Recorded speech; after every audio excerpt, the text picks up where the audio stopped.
Francisca Saveratimo, mahasiswi Universitas Negeri Timur, Fakultas Pertanian Program Studi Agribisnis semester 7B dengan NPM 12170043. Pada kesempatan ini saya akan menjelaskan tentang teori Hackers-Ollin dari mata kuliah Perdagangan Internasional.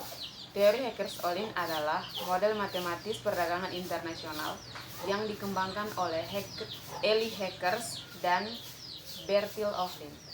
Model ini didasarkan dari teori keunggulan komparatif David Ricardo dan memprediksi pola perdagangan dan produksi berdasarkan jumlah faktor atau faktor endomen suatu negara.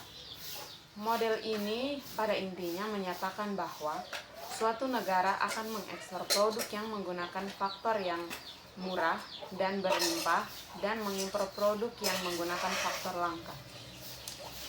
Asumsi-asumsi dalam model ini adalah: yang pertama, kedua negara yang berdagang memiliki teknologi produksi yang identik. Yang kedua, output produk harus memiliki skala hasil atau return to scale yang konstan. Yang ketiga, mobilitas faktor, dan yang keempat, persaingan sempurna. Implikasi dari model ini adalah yang pertama, teori Hackers-Ollin.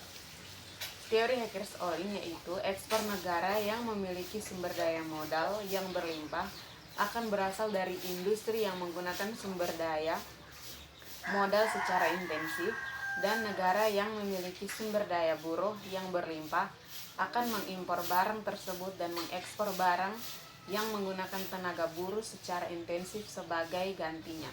Yang kedua, teori Rybczynski.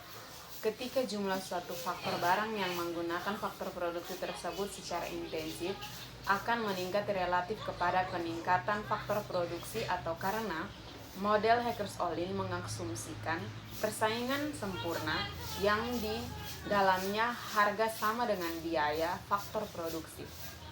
Teorema ini mampu menjelaskan efek emigrasi dan investasi modal asing. Yang ketiga, teorema Stolper-Samuelson.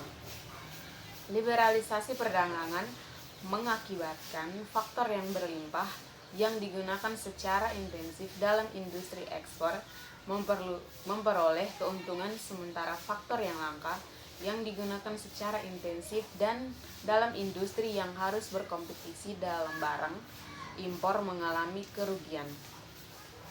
Yang keempat, penyertaan harga faktor. Perdagangan bebas dan komparatif akan mengakibatkan penyertaan harga barang bersamaan dengan harga barang yang didagangkan.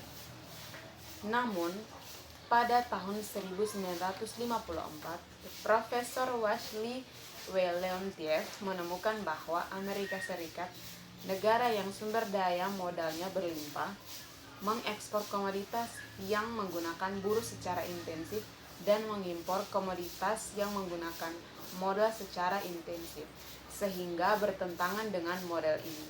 Permasalahan ini dijuluki sebagai paradoks Leontief.